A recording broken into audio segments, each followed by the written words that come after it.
Trust mutual fund के CEO Mihir Vora साहब हमारे साथ कार्यक्रम में हो रहे हैं शामिल। मिहिर सर, बहुत बहुत स्वागत है आपका। होली की बिलेटेड शुभकामनाएं सर आपको, आपकी पूरी टीम और सारे इन्वेस्टर्स को भी। और अब तो आपके इन्वेस्टर्स को इसलिए भी विशेष शुभकामनाएं देनी है, आपका फ्लेक्सी कैप फंड खुल चुका है, अभी खुला हुआ है जहाँ तक मुझे याद है, राइट सर? 5 तारीख को एनएफओ खुल रहा है अनिल जी। 5 को खुल रहा है। और कब बंद होगा सर? 19 तारीख को। अरे वाह, तो सर आपको 5 अप्रैल से लेके 19 अप्रैल तक के लिए भी आपको बहुत बहुत शुभकामनाएं। और एकदम सही मौके पर आप फ्लेक्सी कैप फंड खोल रहे हैं, जिस समय बाजार में लोग सब थोड़े लाइफ में कंफ्यूज हैं, लार्ज कैप में पैसा लगाएं, स्मॉल कैप में लगाएं, मिड कैप में लगाएं। पहले तो सर समझाएं आपका ये फंड क्या किस तरह के ऑब्जेक्टिव के साथ खुल रहा है, किस तरह के इन्वेस्टर्स के लिए अच्छा रहेगा?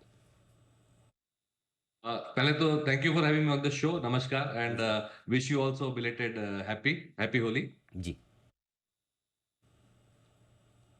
तो ये फ्लेक्सी फंड हमने इसलिए पहले लॉन्च करने का डिसाइड किया क्योंकि सबसे पहले तो हम देखें तो अगर म्यूचुअल फंड की इक्विटी फंड्स की कैटेगरीज जो हैं उसमें फ्लेक्सी कैप कैटेगरी सबसे बड़ी कैटेगरी है। तो ऑब्वियसली जो हमारा फर्स्ट फंड होता करेंगे वो सबसे बड़ी कैटेगरी में तो हमें होना ही पड़ेगा, तो ये एक बड़ा रीजन है। दूसरा रीजन ये है कि जिस तरह से करंट मार्केट की पोजिशनिंग है तो ऐसा लग रहा है कि हमें अक्रॉस द स्पेक्ट्रम देखना पड़ेगा, क्योंकि जो हमने इकोनॉमी और मार्केट कैप का डिवीजन किया और देखा कि जो हाई ग्रोथ सेगमेंट्स कहाँ हैं, तो हमें ये देखने को मिल रहा है कि काफी सारे जो सेगमेंट्स हैं जो नेक्स्ट 3-5 साल के लिए अच्छा ग्रो करेंगे, वो शायद मिड एंड स्मॉल कैप में भी काफी अपॉर्चुनिटीज हैं। तो एक लार्ज कैप से हमें एक स्टेबिलिटी मिलती है और एक्सपोजर टू द इकोनॉमी मिलता है, और हायर ग्रोथ सेगमेंट में मिड एंड स्मॉल कैप में हमें एक्सपोजर मिलती है। इसलिए फ्लेक्सी कैप कैटेगरी हमने देखा कि एक बेस्ट सूटेड है जहां पे हम जो फंड मैनेजर हैं वो सिलेक्ट कर सकें बेस्ट पोर्टफोलियो कहां से बन सकता है। बिल्कुल। तो ये कैटेगरी इसलिए बेहतरीन है क्योंकि आपको लाइफ में कन्फ्यूजन रखने की ज़रूरत नहीं कि मैं लार्ज कैप में लगाऊं, मिड कैप में लगाऊं, स्मॉल कैप में लगाऊं। शोर बहुत होता है कि इधर लगाओ उधर लगाओ। तो बढ़िया है, मीर सर जैसे अनुभवी फंड मैनेजर है, उन्हें निश्चित निर्णय लेने दें कि किस वक्त कहाँ वेटेज ज़्यादा या कम होना चाहिए। चलिए सर, ये तो बात हुई फ्लेक्सी कैप फंड की, जो आज के वक्त में एकदम परफेक्ट है। और आप भी अगर पैसा लगाना चाहते हो तो 5 अप्रैल से 19 अप्रैल तक ये एनएफओ खुला रहेगा और ट्रस्ट म्यूचुअल फंड का ज़रूर आप पैसा लगाएं। लेकिन मीर सर, एक सवाल जो लेना चाहता हूँ, मार्च के महीने में लोगों को डर बड़ा लगा है मिड कैप स्मॉल कैप शेयरों को लेकर, और पहली बार ढंग ढंग का साइजेबल करेक्शन आया है। तो क्या इस करेक्शन के बाद कुछ स्टॉक्स या फिर ये स्पेस आकर्षक हुई है पैसा लगाने के लिए, या अब भी थोड़ा सावधान रहना है? अनिल जी, मेरा ऑब्जर्वेशन ये रहा है कि जो एक्सेसिस हुई हैं या जो फ्रॉथ बिल्डअप हम कहते हैं कि ज्यादा सट्टा हो चुका था, ज्यादा स्पेकुलेशन हो चुका था, वो लोअर मार्केट कैप में ज्यादा हुआ था। तो हम एसएमई सेगमेंट देखें या माइक्रो कैप सेगमेंट देखें, माइक्रो कैप टिपिकली मैं कहूंगा 2000 करोड़ से नीचे का जो सेगमेंट है मार्केट कैप में, वो सेगमेंट है, वहां पे ज्यादा शायद स्पेकुलेटिव एक्टिविटी हुई थी। और उसमें भी मुझे लगता है कि जो फ्री फ्लोट वाले जो कई स्टॉक्स थे, कई स्टॉक्स हमने देखे जहां पे प्रमोटर्स की होल्डिंग बहुत ज्यादा है। पीएसयूज में अगर देखें तो गवर्नमेंट की होल्डिंग काफी सारे स्टॉक्स में है जो 80-90% है, तो फ्री फ्लोट उसमें कम रहा है। वहां शायद रिटेल स्पेकुलेटिव फ्रेंजी ज्यादा हुई थी। तो वहां पे जो करेक्शन हुआ है मुझे लगता है कि जायज है, क्योंकि जो ज्यादा हो चुका जास्तियां हो चुकी थी, एक्सेसिस हो चुकी थी, वहां पे थोड़ी करेक्शन आई है। बट ओवरऑल में अगर मार्केट कैप वाइज मैं देखूं तो मुझे लग रहा है कि लार्ज कैप जो पहले टॉप 100 स्टॉक्स हैं वहां पे ऐसे कोई मुझे वैल्यूएशन इश्यू नहीं लग रही है। और हम एक्सपेक्ट कर रहे हैं कि मार्केट्स की अर्निंग्स ग्रोथ, प्रॉफिट ग्रोथ 15% आएगी नेक्स्ट 2 साल में। तो ये हिसाब से मुझे मार्केट लार्ज कैप्स में जो टॉप 100 है वहां तो बिल्कुल एक्सपेंसिव नहीं लग रहा है। नेक्स्ट 150 स्टॉक्स मिड कैप होते हैं और 250 से ऑनवर्ड्स स्मॉल कैप होते हैं। मैं कहूंगा कि ये 250 के नीचे जितने स्टॉक्स है उसमें करीबन 600-700 स्टॉक्स रेलेवेंट है हमारे लिए एज एन इंस्टीट्यूशन। उसमें काफी चॉइस है और उसमें अभी भी स्टॉक पिकिंग की इनफ अपॉर्चुनिटीज हैं। शायद अगर ब्रॉड बेस में करूं, मैं हमेशा एक जनरल स्टेटमेंट नहीं देना चाहता, बट बीच में शायद जो 150 स्टॉक्स है वहां पे शायद एक कॉन्सेंट्रेटेड इंस्टीट्यूशनल होल्डिंग होने की वजह से थोड़े वैल्यूएशंस एक्सपेंसिव हैं। अगर बट मैं देखूं लार्ज कैप टॉप 100 और 250 एंड बिलो में अभी भी स्टॉक पिकिंग की इनफ अपॉर्चुनिटीज है, मैं कहूंगा। परफेक्ट है। अब इलेक्शन के पहले और इलेक्शन के बाद के बाजार के डायरेक्शन पर आपसे राय लेना चाहता हूँ। प्री इलेक्शन रैली वैसे तो थोड़ी बहुत बनी है, क्या कुछ और मजबूती आ सकती है इलेक्शन के पहले और बाद बाजार में? अ, बाजार मेरे ख्याल से कोई मेजर सरप्राइजेस के लिए पोजीशन नहीं है इलेक्शन में। आई थिंक कंटिन्यूटी का ही माहौल बन रहा है, at least from the market sentiment point of view. और उसका फायदा ये हो सकता है कि जो करंट पॉलिसीज हैं, जहां हम ग्रोथ ओरिएंटेड पॉलिसीज की बात कर रहे हैं, मैन्युफैक्चरिंग को प्रोत्साहन देने की बात कर रहे हैं, वो जो कंटिन्यूटी है वो रहेगी। तो मेरे ख्याल से इलेक्शन के पहले ऑलरेडी हम थोड़ा बहुत कंसोलिडेशन देख चुके हैं लास्ट 15-20 दिन में, जैसे हमने डिस्कस किया कि एक जो स्पेकुलेटिव फ्रेंजी थी वहां पे शायद एक ब्रेक लगी है, अच्छी बात है। एक पॉज लेने की हैबिट जो होती है बाजार की, वो हमेशा अच्छी होती है। और मुझे लगता है कि अगर इलेक्शन का रिजल्ट एज पर एक्सपेक्टेशन आया, तो बिकॉज ऑफ अर्निंग्स ग्रोथ बाजार अपने ट्रेंड पे वापस चलेगा। हुँ। तो अर्निंग ग्रोथ ज़्यादा इम्पोर्टेंट होगी। कुछ सेक्टर से आपसे राय लेना चाहता हूँ।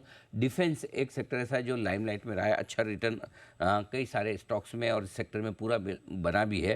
अब इस पर क्या व्यू है आपका? ये डिफेंस पे तो मैं आपके साथ 1 घंटा डिस्कस कर सकता हूँ। बहुत ही एक्साइटिंग सेगमेंट है।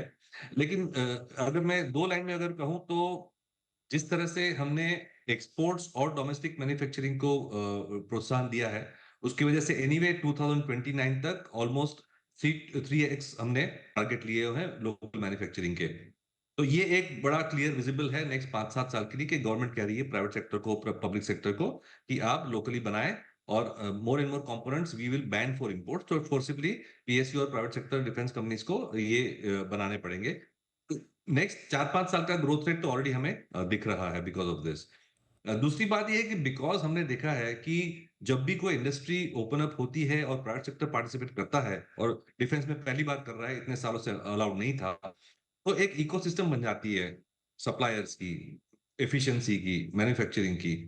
हमने देखा है ऑटो एंसिलरीज में, ऑटो मैन्युफैक्चरिंग में जब मारुति आया था, तो एक इकोसिस्टम सप्लायर का बना और हम ऑटो में कॉम्पिटिटिव हो गए, अब तो एक्सपोर्ट भी कर रहे हैं। सिमिलरली फार्मास्यूटिकल्स में देखा, आईटी में देखा। तो मुझे लग रहा है कि डिफेंस मैन्युफैक्चरिंग की इकोसिस्टम अब बन रही है, और एक्सपोर्ट जो है वो बहुत ज्यादा पोटेंशियल आ सकता है 5 साल के बाद। और जब एक्सपोर्ट्स की बात करें, तो वो तो लोकल जो हमारी प्रोक्योरमेंट है उससे बहुत बड़ी है। तो मेरे ख्याल से ये सेक्टर है, उसका रनवे जो है हम कहेंगे काफी लंबा है, और उसकी वजह से मैं अभी भी स्ट्रक्चरली पॉजिटिव हूँ।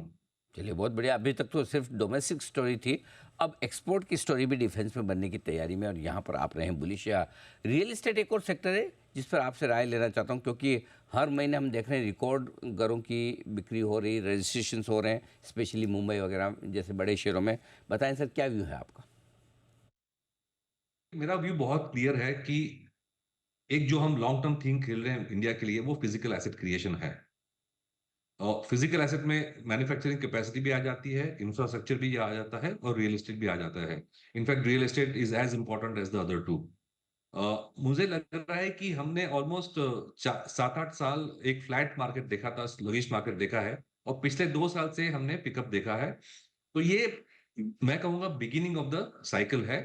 और हमने देखा है कि जिस तरह से डेमोग्राफिक्स हमारी मूव कर रही है, तो जो हाईएस्ट हाईएस्ट और अपर मिडिल क्लास सेगमेंट जो है, वहां उसकी पॉपुलेशन नेक्स्ट 7-8 साल में ऑलमोस्ट 2 से 3 गुना होने की संभावना है, because of the demographic move. तो ये सब जो है हाई एंड कंजम्पशन की items, including real estate in the urban sector, वो एक बड़ा ग्रोथ सेगमेंट होने की उम्मीद है। अभी भी हम ग्रोथ देख रहे हैं, बट फ्यूचर में नेक्स्ट 5-7 साल भी देखें, तो ये ग्रोथ रहेगा। तो मुझे लगता है कि जो लिस्टेड डेवलपर्स हैं एंड अनलिस्टेड में भी जो लार्ज डेवलपर्स हैं, ब्रांडेड डेवलपर्स हैं, उनको बहुत फायदा होगा, क्योंकि ये जो अर्बनाइजेशन की थीम है प्लस राइजिंग इनकम लेवल्स की थीम है, तो एक प्रीमियम कंजम्पशन, प्रीमियम आइटम्स पे जो ग्रोथ आएगी, वो कंटिन्यू रहेगी, और रियल एस्टेट इसमें एक बहुत बड़ा पार्ट है। ठीक बात है। तो रियल एस्टेट एक और सेक्टर है जहाँ पर बेहद बुलिश है मीर सर। इसके अलावा मीर सर, कहाँ आपको और निवेश के मौके दिखते हैं?